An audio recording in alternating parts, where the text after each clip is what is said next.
Thank you for joining Wars of the Roses, and this is High Priesthood, order of from the Encyclopedia of Freemasonry by Albert G. Mackey. High Priesthood, order of. This order is an honorarium to be bestowed upon the High Priest of a Royal Arch chapter in the United States, and consequently no one is legally entitled to receive it until he has been duly elected to preside as High Priest in a regular chapter of Royal Arch Masons. It should not be conferred when a less number than 3 duly qualified High Priests are present.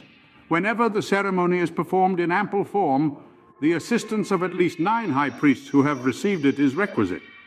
The General Grand Chapter of the United States has decided that although it is highly expedient that every High Priest should receive the order, yet its possession is not essentially necessary as a qualification for the discharge of his official duties. Reverse. Obverse. The jewel of the degree consists of a plate of gold in the form of a triple triangle, a breastplate being placed over the point of union. In front, the face of each triangle is inscribed with the tetragrammaton.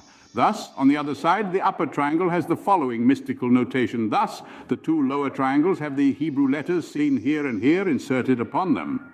Each side of each triangle should be 1 inch in length and may be ornamented at the fancy of the wearer. The breastplate may be plainly engraved or set with stones. It was adopted in 1856 on the suggestion of the author of this work at a very general but informal meeting of Grand and Past Grand High Priests during the session of the General Grand Chapter held at Hartford, Connecticut. It is now in general use. It is impossible from the want of authentic documents to throw much light upon the historical origin of this degree. No allusion to it can be found in any ritual works out of America, nor even here anterior to about the end of the last and beginning of this century. Webb is the first who mentions it, and gives it a place in the series of capitular degrees. The question has, however, been exhaustively examined by Brother William Hacker, past Grand High Priest of Indiana, who has paid much attention to the subject of American Masonic archaeology.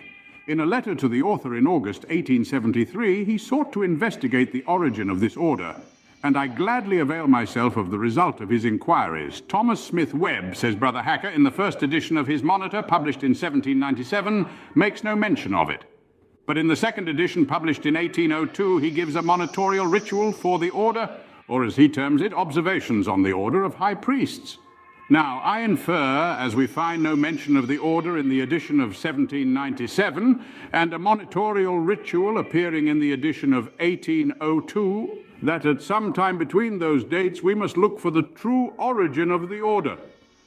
Turning then to the proceedings of the General Grand Chapter of the United States, we find that at the communication held in the city of Providence in the state of Rhode Island on the 9th day of January 1799, Benjamin Hurd, Jr., Thomas S. Webb and James Harrison were appointed a committee to revise the Constitution and report such alterations and amendments thereto as they shall find necessary to be made.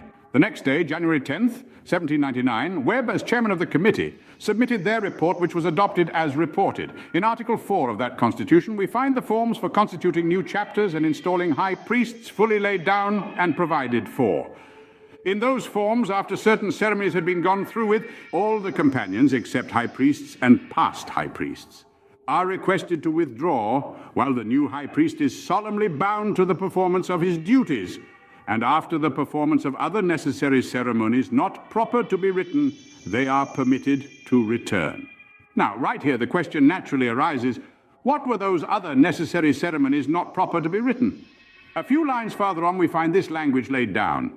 In consequence of your cheerful acquiescence with the charges and regulations just recited, I now declare you duly installed and anointed High Priest of this new chapter.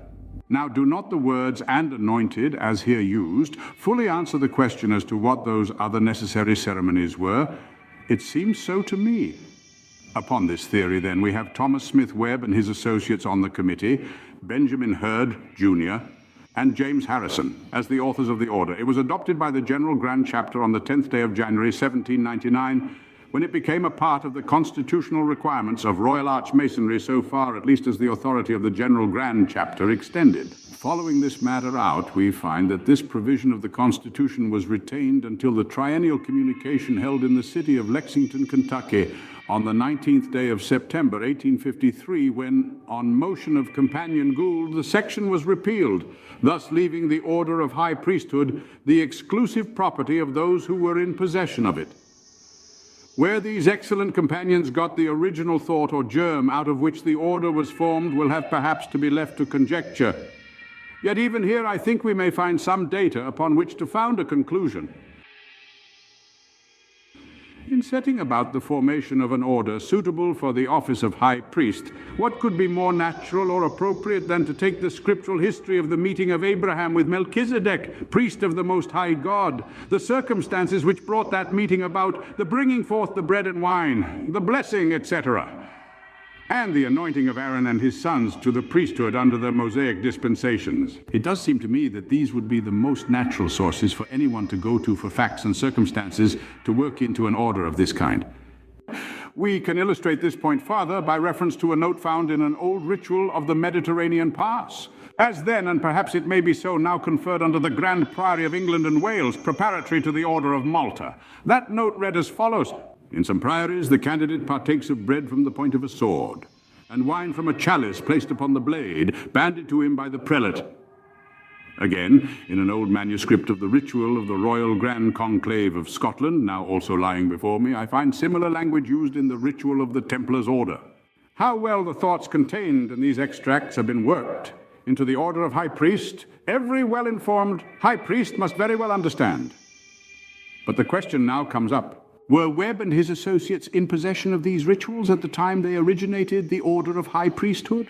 I think they were, and for these reasons, in these rituals to which I have referred, I find these expressions used: "that I will not shed the blood of a Knights Templar unlawfully," the skull to be laid open and all the brains to be exposed to the scorching rays of the sun, with several other familiar expressions which every Royal Arch Mason will readily recognize as appropriately wrought into Webb's Royal Arch degree.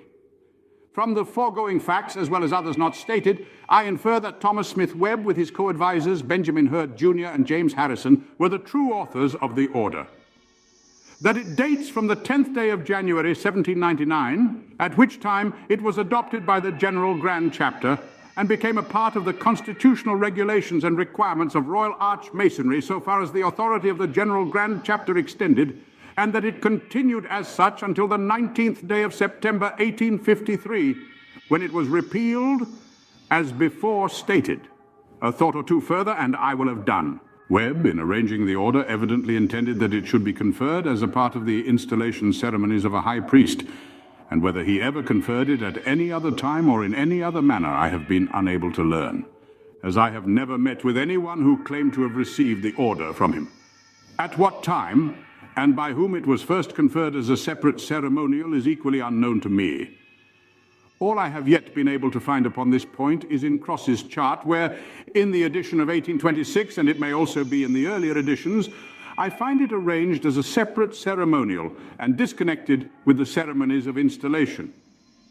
The earliest authentic record of the organization of a Council of High Priests I have yet found is in the proceedings of the Grand Chapter of Ohio in 1828, where it appears that a council was duly formed, rules adopted for its government, and a full list of officers elected with Companion John Snow as president.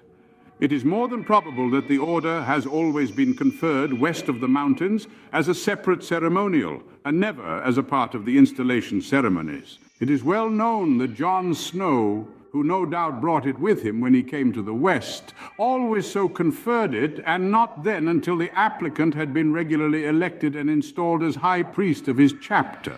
I've also met with those who claimed to have received it from the celebrated Lorenzo Dow, of whom it is further alleged that he always required an election and installation as a prerequisite to the order.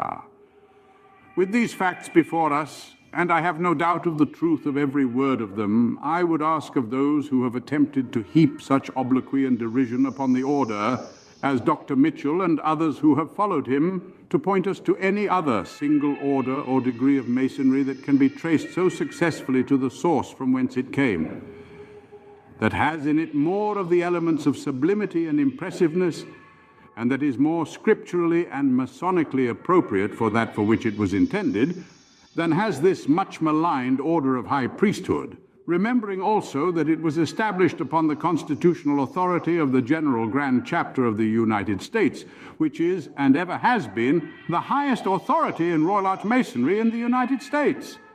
And again, among the names of those zealous companions who participated in its adoption stands that of the Honorable DeWitt Clinton, for so many years the zealous and efficient General Grand High Priest. Then I say, when we take all these facts together as they stand recorded before us, I think the question as to the origin and authenticity may be considered as fully settled. Thank you for watching, and please don't forget to share, like, subscribe, and comment. And if you can please consider donating to Wars of the Roses. Links to PayPal and Patreon are in the description. Thank you so very much.